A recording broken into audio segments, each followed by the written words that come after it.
Assalamualaikum warahmatullahi wabarakatuh. Bismillahirrahmanirrahim. Alhamdulillah.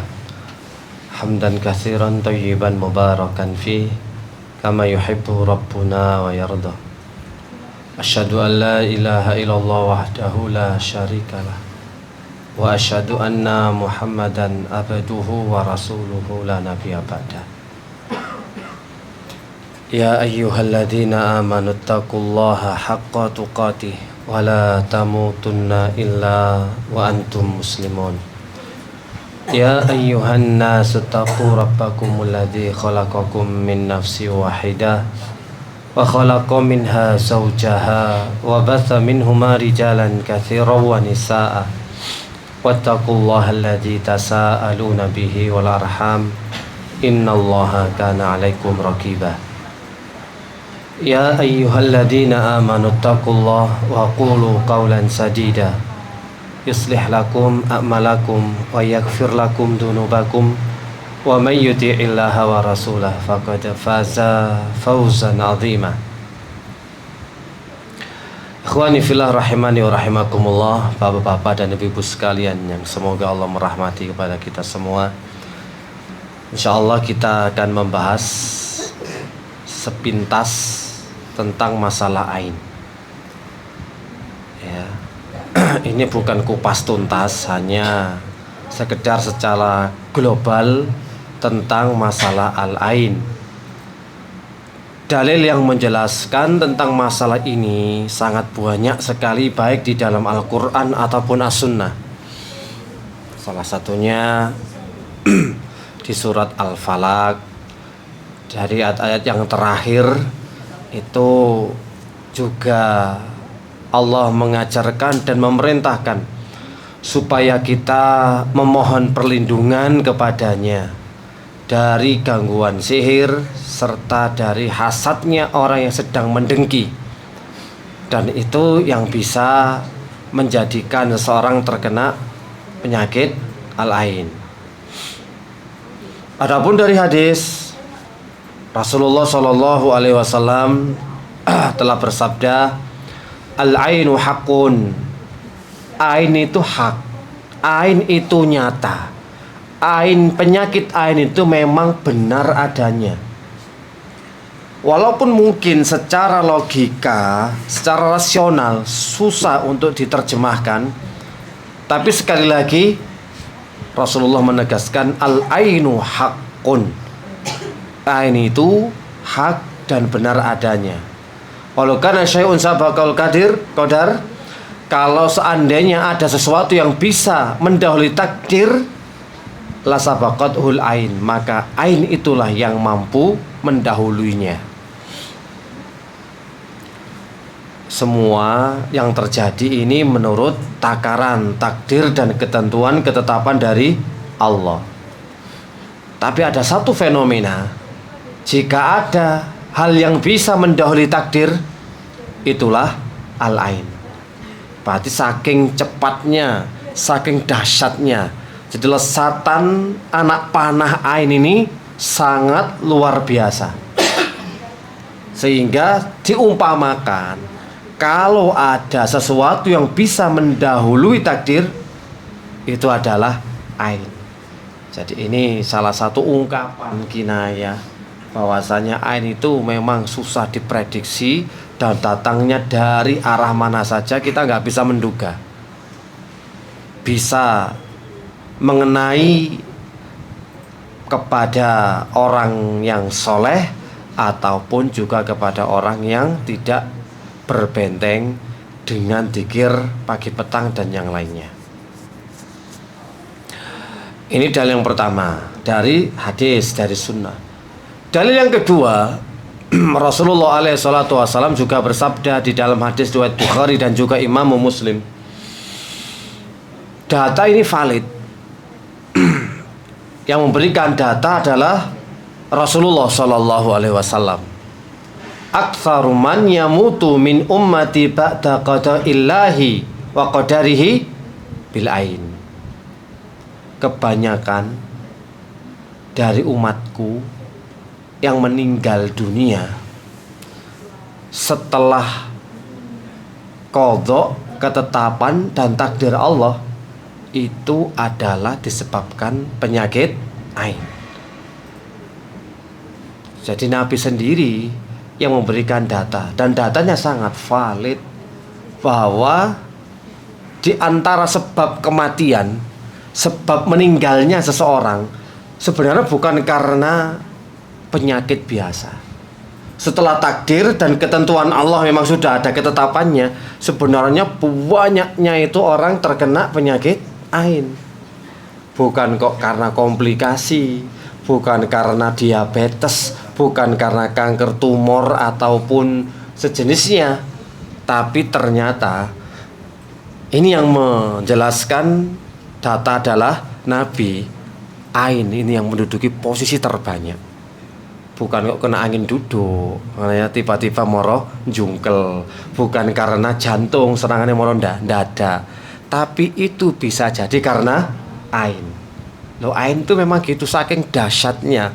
GPL nggak pakai lama. Pengennya model apa? Kembang bayang langsung, semaput langsung. Iso. Nah, kena angin duduk yo iso. Jadi sangat gampang dan mudah sekali orang itu sudah terpapar dengan namanya ain. Al-ainu hakun. Al-ain itu benar adanya, hak. Ya. Dan itu bisa terjadi apabila hadaras syaiton wa hasada ibnu Adam. Ain itu bisa terjadi apabila ada dua versi. Ada dua syarat terpenuhi. Satu, di saat manusia hasad. Yang kedua, saat itu setan hadir berada di tempat itu. Maka ain bisa langsung terjadi. Pokoknya syaratnya gampang. Orang itu kalau hasad, oke. Kemudian ada setan hadir di situ. Tentu hal itu akan mempercepat proses orang terkena penyakit ain. Ain itu sakitnya sakit dadaan, matinya mati dadaan. Ya. Komplikasinya juga komplikasi dadaan. Dan salah satu ciri dari penyakit ain itu adalah penyakit yang tidak ditemukan obatnya. Kalau ada satu penyakit obatnya belum ditemukan, itu tanda-tanda karakter penyakit ain. Karena Allah sendiri sudah menjelaskan, Rasulullah sudah bersabda, innallaha, sesungguhnya Allah jika menurunkan penyakit pasti menurunkan obat. Kok ono penyakit kano obate? Jelas, pasti semua penyakit ada obatnya. Ya ono penyakit sing rada angel obatane iku ya tolak melarat. Nah ya. Iku wangel. Diruqyah model apa gak kena. Ya akeh. Ah nggih. Siku. Memang akhir-akhir ini nama yang ada inisialnya Gus itu lagi bermasalah. Lagi viral itu ya.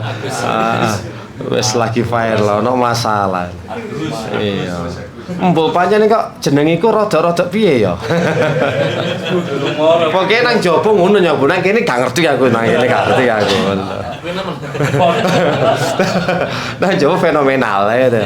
Kasusnya ada aja itu. Di sini wallahu taala alam bisawab. Dene kok gak beda ada 11 ya wis pancene. Ya Allah ya.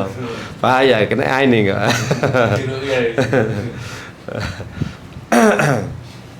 Jadi penyakit-penyakit yang memang susah diobati, enggak ditemukan penyebabnya, apalagi komplikasi.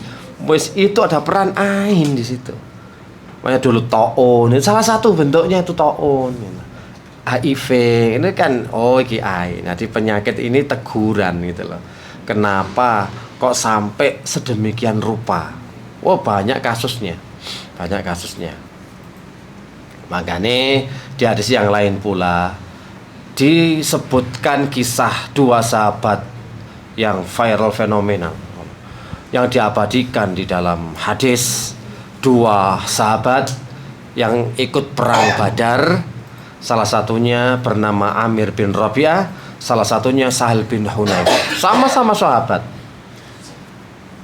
Hanya karena melihat salah satu dari sahabat ini kulitnya putih melebihi kulitnya perawan, putihnya perawan, maka dia seketika itu langsung tepar, terkapar, jatuh, pinsang, semaput, kepalanya berat.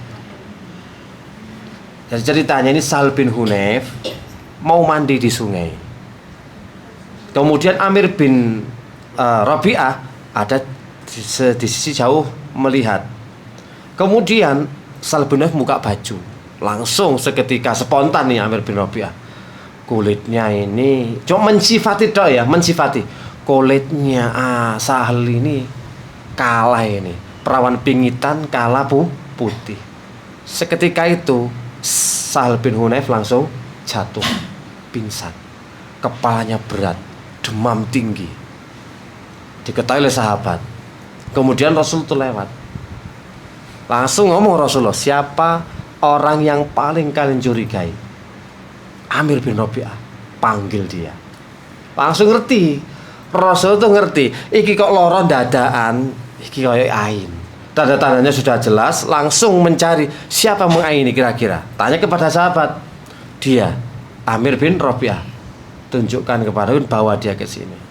Langsung diomongi, wahai Amir bin Rabi'ah, kenapa kamu tidak mendoakan keberkahan ketika melihat sesuatu kelebihan atau yang mengagumkan dari saudaramu? Itu sama saja kamu membunuh saudaramu sendiri. Baru, ayo mandikan dia dengan bekas mandimu atau air wudumu. Langsung disiram kepada Sahal bin Hunayf. Dia wudu, terus diwadahi bejana gitu Pak. Air dari bejananya itu langsung disiramkan dari arah belakangnya Sahal bin Hunayf. Karena memang ini di belakang. Siramkan, jebret. Seketika itu langsung siuman sembuh. Dan ditanya kemudian, wahai Sahal bin Hunayf, tadi apa yang terjadi? Enggak tahu. Pokoknya langsung ngambruk. Setelah ini gimana? Seolah-olah satu enggak pernah sakit. Sakitnya ya cepet, warasnya ya cepet. Nek konangan, itulah. Kalau ketahuan siapa yang mengaini, masalahnya kalau nggak ketahuan siapa yang mengaini atau yang mau ini juga banyak, satu pabrik, satu kantor, kan yo bingung, masa digebir wong sak pabrik. Katuen kok ya. Lah ya kelihatannya kaya sak pabrik lintek ngaini aku mana langsung jatuh greges iki langsung. Siji disiram, nyiram siji. Lo ya diluk ae. Lor temenan ah bahan. Ya. Itu salah satunya ya.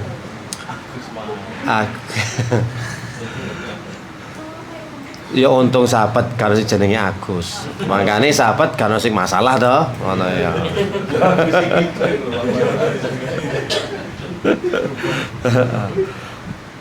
Langsung tersolusikan. Kalaupun ada problem, ada trouble, langsung tersolusikan. Langsung siram waras.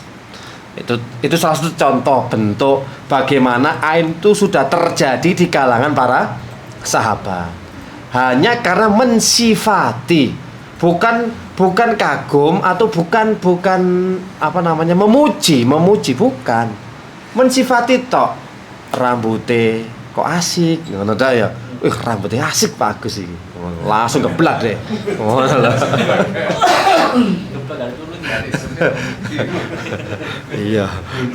Iya, cari sakam jar lawis.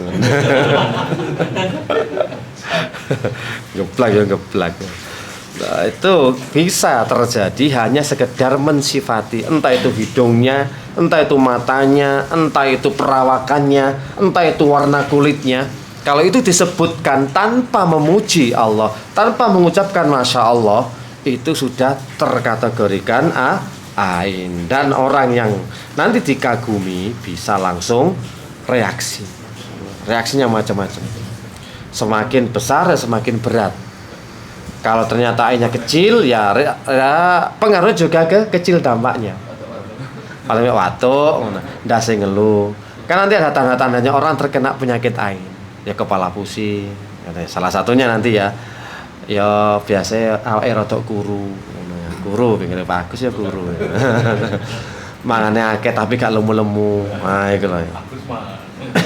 Pinggire.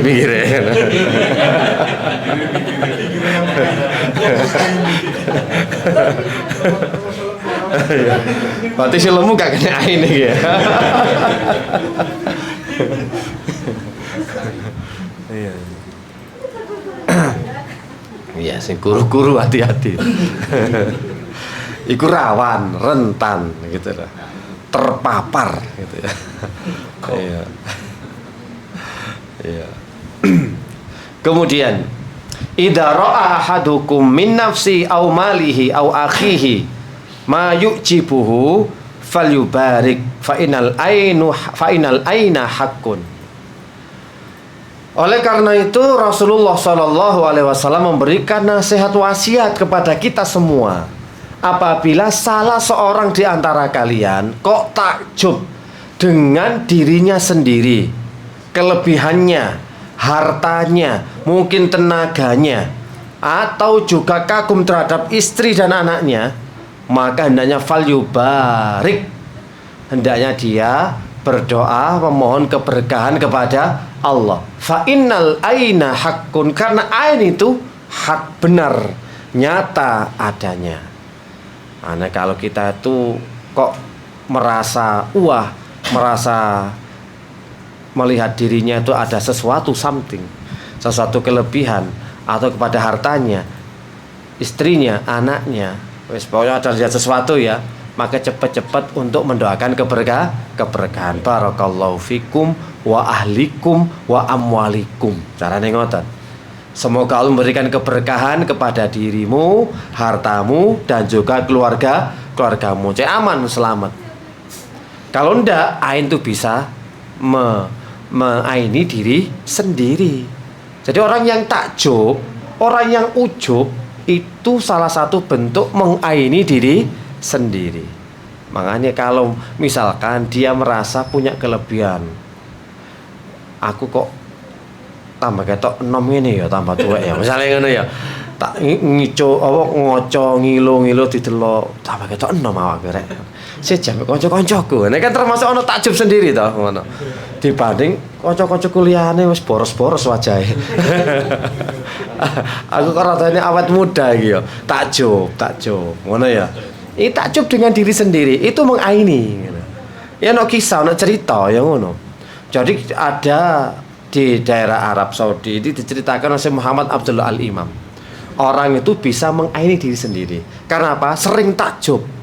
Mengerjakan sesuatu kok ismari, wes luar biasa. Kok aku gak sembarangan. Limited edition aku iki ngono lho ya. Iki jenenge takjub dengan dirinya sendiri ngono. Melakukan sesuatu sampai jalan kok gak pegel. Ini ada orang hiking dengan cepatnya, dia merasa gak capek dan bangga terhadap dirinya sendiri. Loh, kok cepet gini aku mau yo. Kok gak kerasa pegel yo. Setelah dia mengairi diri sendirinya, langsung dia kepor.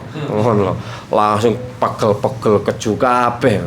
Setelah mengairi diri sendiri, pas hiking kok cowopet enteng awake.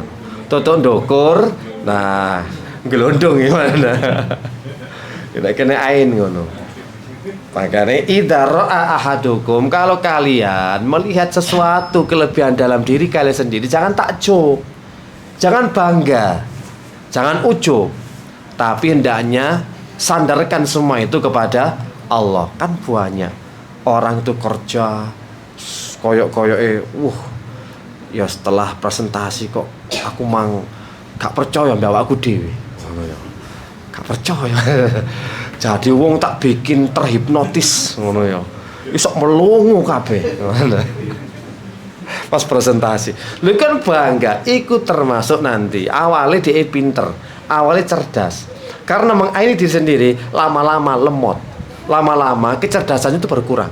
berkurang dadi wong lalian, dadi wong pikun, dadi wong yes pokoknya kakok biyen lah. Performane mulai modon. Iya. Bagus maneh ngono lho. Mulai pikun. Iya. Oh, berarti dulu memang anu ya. Grite A ya. Oh, grite A. High class ya. Saiki mulai menurun ya. Wah, modon. Performanya modon. Iku berarti kena ain. Iku berarti aine sak pabrik wis njaluk didusi ae. Monggo didusi mawon. Sak gaji modon. Wah, kena menen sing aine iki berarti. Aduh. Wah, iki apa? Kok seru ini bahasa ini mah ya. Ono toko.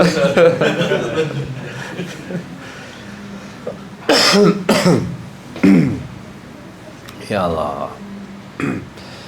Kemudian juga disebutkan al-ainu haqqun. Ain itu juga hak. Ya. Al-ain itu bisa menyebabkan yudkhilur rajulal al-qabra, yang bisa menghantarkan seseorang langsung pergi ke kuburan alias meninggal. Yang bisa yudkhilul jamal al-qidra, yang juga bisa memasukkan onta ke kuali, artinya dimasak cepat mati. Karena mati langsung bisa dimasak. Itulah ain. Saking cepatnya. Sehingga menghantarkan seorang ke kuburan. Bahkan tadi kan sudah penelitian data yang valid, penduduk kuburan ini lebih dari sepertiga itu disebabkan matinya karena ain. Semua niki nabi soalnya. Nabi ku wa mayantiku anil hawa in huwa illa wahyu yuha. Rasulullah itu kalau berbicara bukan menuruti hawa nafsunya, tetapi itu karena dasar wahyu dari Allah Subhanahu wa taala. Sehingga ya jangan kira orang mati meninggal terbanyak itu karena penyakit atau karena sihir, enggak. Kedudukan sihir menduduki prestasinya ya di bawahnya al-ain. Seharusnya lebih bahaya al-ain daripada sihir. Karena dengan ain pula yang bisa menyebabkan toko, omset, sawah, ladang, peternakan itu juga binasa dan hancur. Bukan sihir loh ya, bukan sihir. Misalkan ada orang, waduh, usaha sampean tambah jos saya, tambah gak remeh, tambah munggah gak karu-karuan. Itu kan termasuk mengaini. Karena apa? Tidak menyebutkan kalimat Masya Allah atau tidak mendoakan keberkahan. Sehingga omsetnya nanti turun. Yang mungkin sawah ladangnya hijau, tanamannya bagus, dijokno terus, tahun depan langsung garing, gagal panen. Itu semua juga karena akibat ain.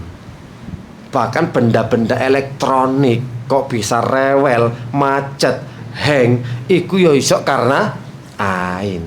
Jadi dikisahkan, salah satunya Ustadz Arifin Badri itu mengisahkan, ya, salah satu syekh, ada orang nih datang, tamu di gedung baru, ada printer baru, ada komputer baru, semua serba baru. Langsung ngomong ini tamunya, Syekh, anyar kabeh yo, iki cara Jawane lah, dudu bahasa Arab iki ndak. Saya bahasa ngomong bahasa Arab. Cuma iki cara Jawa, Syekh, anyar kabeh barangnya yo, gedungnya anyar, iki anyar sembarang anyar, ngono lho. Langsung kan waktu itu Syekh sudah menyiapkan kopi, didangkan kopi, sudah kopi. Setelah selesai hajatnya, tamunya pulang. Nah, setelah itu mau ngeprint macet, barang elektroniknya macet.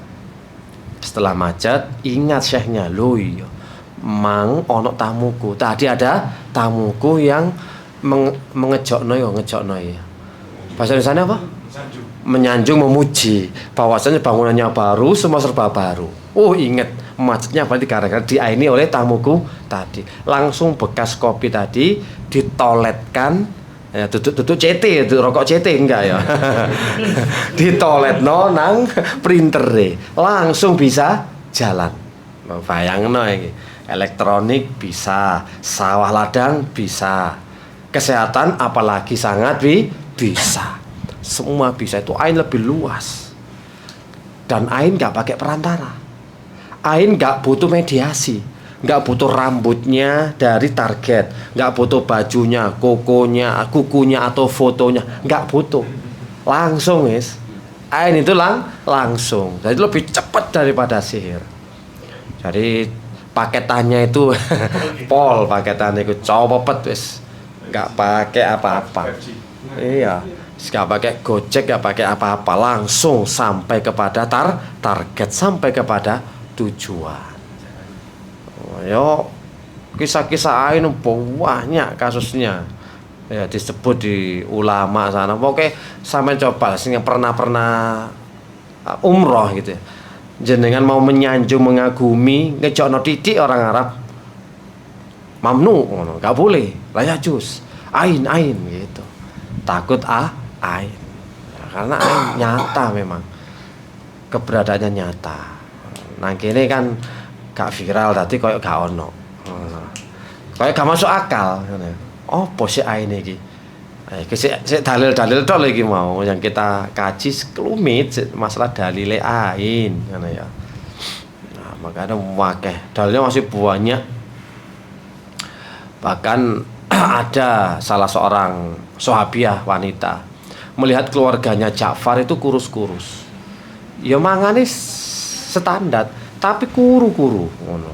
Langsung minta izin kepada Nabi, koyoke keluargane Ja'far iki kena ain, soalnya mangane akeh ya tetep kuru. Duduk cacingen lho ya. Duduk cacingen. Iki koyo kuru-kuru, ya wis lah rukian keluarga Ja'far. Nah, identiknya kayak gitu. Tapi bukan berarti orang yang gemuk aman dari ain ya, enggak juga loh ya. Gampang.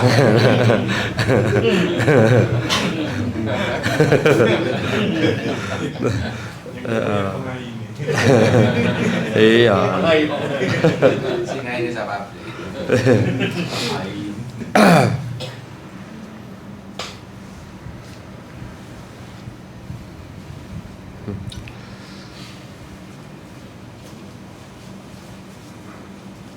Aisyah juga pernah diperintahkan oleh Nabi Muhammad sallallahu alaihi wasallam. Karena Rasulullah sallallahu alaihi wasallam amaroni ayastarki minal ain. Aisyah ngomong, Nabi memerintahkan kepada diriku untuk meminta ruqyah dari penyakit ain.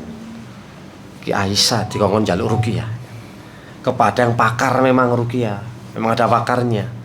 Itu ada wanita yang memang pakar ruqyah saat itu. Di zaman Rasulullah ada laki-laki dan juga ada perempuan. Lah Aisyah disuruh, Aisyah minta ruqyah kepada pakarnya yang memang berkompeten dalam bidangnya, supaya meruqyah kamu dari penyakit ain. Ya karena ya semua mudah terpapar. Baik orang itu alim, orang itu soleh, orang itu beriman, bertakwa, tapi potensi orang kena ain itu sangat besar. Sangat besar. Tadi aja 2 sahabat yang ikut perang Badar yang sudah mendapatkan keutamaan dari Allah Subhanahu wa taala, itu aja bisa kena ain. Aisyah juga sama, diperintahkan supaya meminta ruqyah dari penyakit ain. Dan ketika Rasulullah melihat ada seorang budak wanita yang berada di sisi rumahnya Ummu Salamah, ada suf'ah, warna wajah kulitnya berbeda dengan warna dasarnya. Maka Nabi pun juga memerintahkan kepada sahabat, hei sahabat, mintakan ruqyah kepada budak wanita itu, karena dia kena penyakit ain. Jadi sudah mau apa biasa dulu itu orang minta ruqyah dari ain itu. Jaluk no ruqyah. Kalau memang meminta ruqyah itu haram, dilarang, ya nggak mungkin lah Nabi memerintahkan Aisyah minta ruqyah, memerintahkan budak wanita kepada sahabat juga minta ruqyah. Jadi ada babnya khusus, diperbolehkan minta ruqyah. Bukan yang selama ini kita pahami secara letterlek bahwasannya minta ruqyah itu dilarang atau juga tidak mendapatkan 70.000. Ini nanti kajian ini khusus ya, kalau masalah nih bab ini khusus.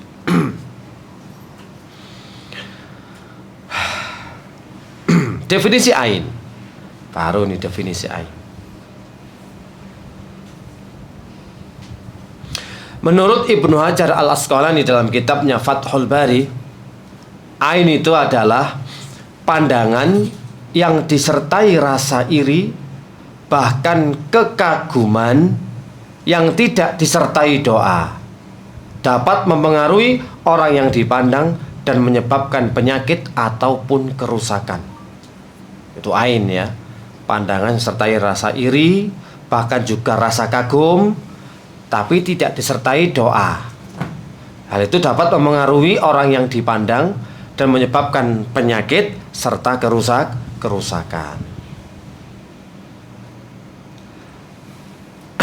Ada juga yang memberikan definisi bahwasannya ain itu adalah lesatan anak panah yang keluar dari jiwa orang yang dengki dan iri hati. Lesatan anak panah keluar dari orang yang hasad, orang yang dengki, orang yang iri, lalu mengenai orang yang dipandangnya. Kadang-kadang panah itu mengenai sasaran, kadang pula tidak. Sudah melesat. Selama orang itu tidak mendoakan keberkahan, mendoakan kebaikan, maka lesatan anak panah ini langsung nyerang kepada targetnya, seret. Tapi kadang mengenai, kadang tidak. Kalau banyak setannya bisa mengenai. Makanya setiap orang ya terpapar memang dengan ain. Tapi nggak semua orang juga bisa terkena ain. Tergantung, tergantung takdire Allah Subhanahu wa Ta'ala. Pengaruh nyata terbukti, tidak ada mengingkarinya. Ain adalah panah dari pandangan mata yang keluar karena rasa iri, hampir sama ya.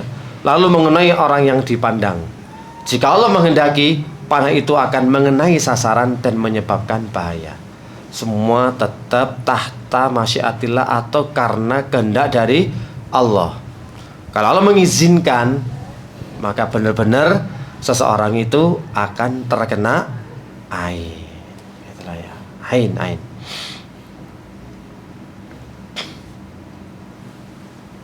Mari tanda-tanda orang yang terkena ain. Masuk ngono ya.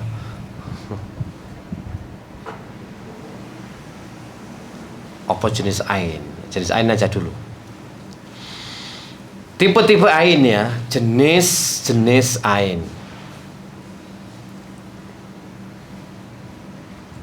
Yang pertama ain hasad. Ain yang muncul dari jiwa yang buruk, dari jiwa pendengki, dari jiwa orang yang iri.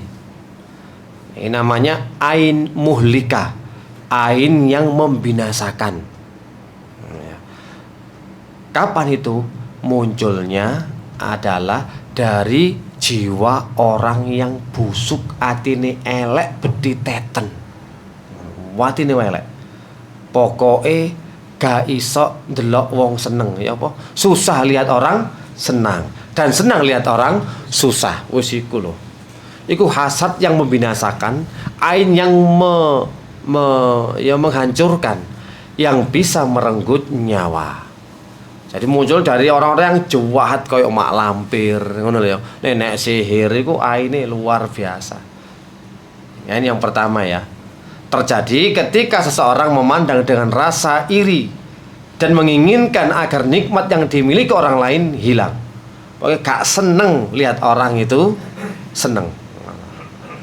Gak seneng lihat orang itu mendapatkan nikmat, mendapatkan rezeki, itu paling gak seneng.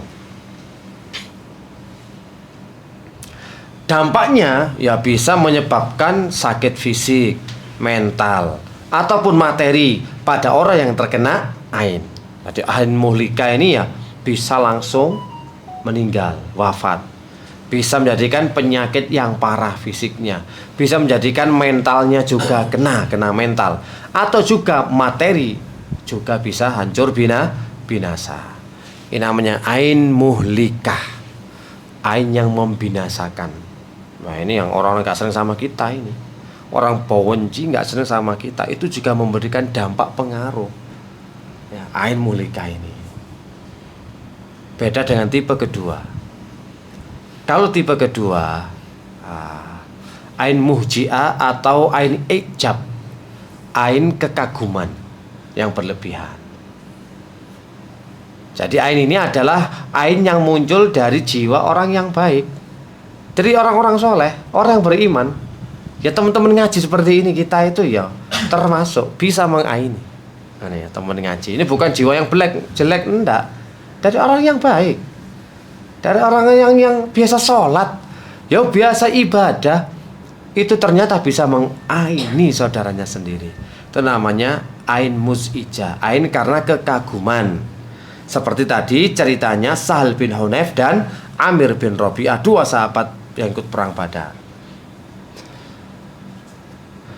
Ya, dia melihat sesuatu dengan penuh kekaguman tanpa mengucapkan doa atau memuji Allah. Misalkan ya, Masya Allah, la haula wala quwata illa billah, barakallah, subhanallah. Ini kan salah satu tips bisa untuk membentengi biar nggak kena ain.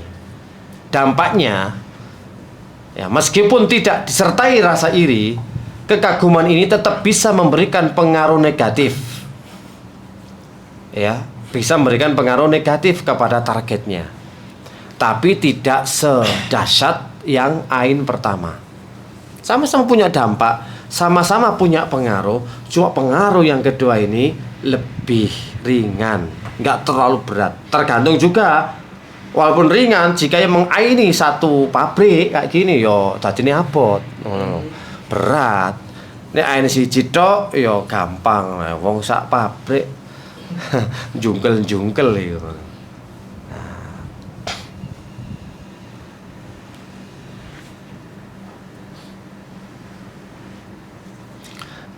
Yang ketiga itu ain ammah, pandangan umum. Pandangan banyak orang yang terarah pada satu individu atau objek dalam waktu bersamaan, seperti pada acara publik. Pernah videonya, tapi nggak bisa tampilkan rekamannya ya.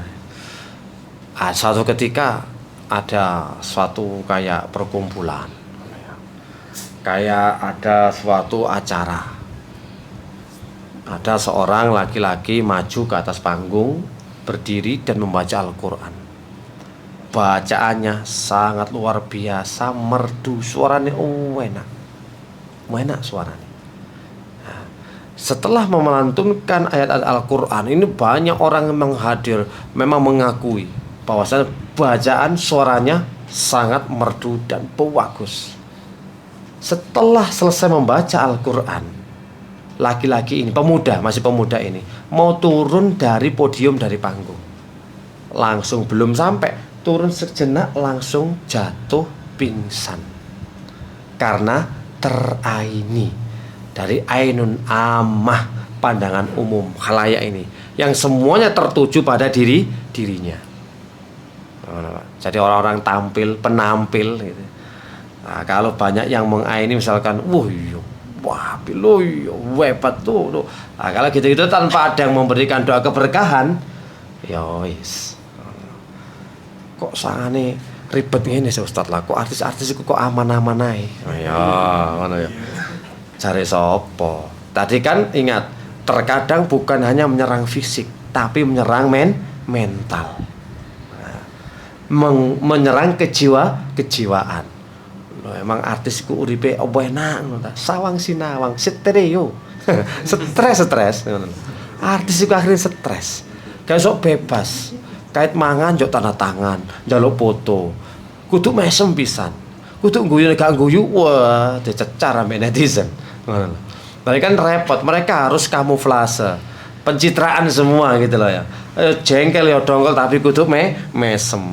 Ya macam-macam lah. Kehidupan artis itu ya nggak seindah seperti yang dibayangkan.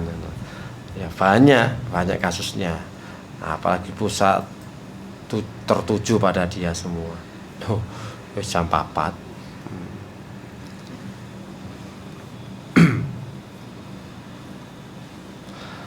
Model ada pandangan ini muncul karena seorang terkejut atau melihat sesuatu yang tak terduga, baik dalam keadaan takut, marah ataupun senang. Ya dampaknya bisa menimbulkan gangguan fisik dan emosional. Gitu loh ya. Makanya ini beberapa ain yang dasar-dasarnya kita kenal. Ya karena memang kita sekelumit pengenalan. Ceru titik lah. Oh ain iku ngono to. Dan contoh-contoh kasus banyak. Ono wong sing senengane ono ae mlebu omah, omahe ajur kabeh. Duwe manuk, manuke mati kabeh. Ya senengane mengaini. Kadung langganan. Didelok, wah manuk sampean apik ya cicak rawa, manuk lavbot, manuk murai. Dek nyingkrih mati kabeh manuke. Ceritane ngono, Pak. Wis seru pokoke wis. Ya wis lah. Wis mari jame. Wis mari sampai jam magrib ta. Magrib ayo wis. Sembarang ae.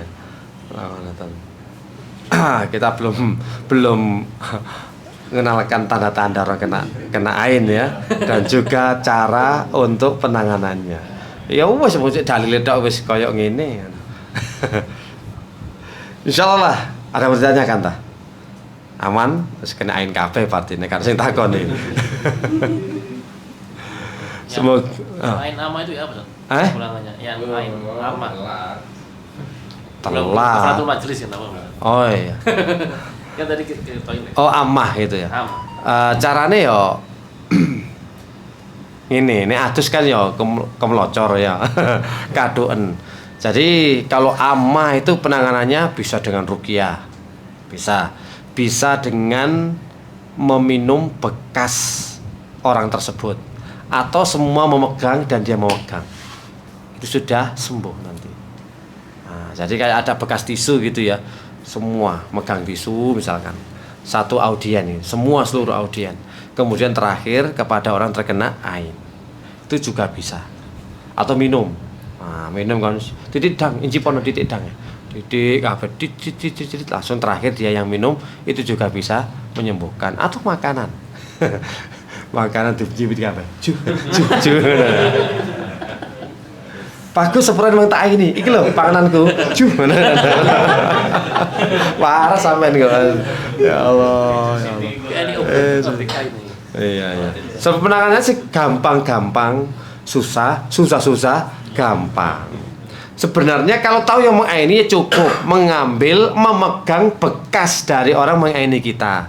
Kalau makan dan minuman ya bekas makanannya kita makan, bekas minumannya kita minum. Itu menjadi obat tersendiri yang paling mujarab. Gitu. Tergantung ainnya, semakin parah nggak iso. Nek dikei panganan tok nggak iso. Ya butuh kak tadi disiram bekas mandinya dari orang yang mengaini, gitu ya. Bertingkat-tingkat dilihat apa tingkatan ainnya, parah dan tidaknya. Karena orang nggak kerasa kena ain paling ngeluh-ngeluh langganan kayak vertigo, migrain gitu ya. Orang penyakit menaun ya, kadang mimpi buruk, ain ini sih nggak terlalu. Tapi parah ngelumpuk mesti ke fisik, ke mental. Gitu ya. Pasti larinya ke situ, ke emosional. Larinya atau ke perbendaraan dari pundi-pundi kekayaannya, dari hartanya, kebun semua itu bisa. Insyaallah kita cukupkan. Subhanakallahumma wa bihamdika asyhadu an la ilaha illa anta astaghfiruka wa atubu ilaik. Assalamualaikum warahmatullahi wabarakatuh. Bebas. Tabu depan tetap lanjut. Depan sini apa ya? Up to you, man.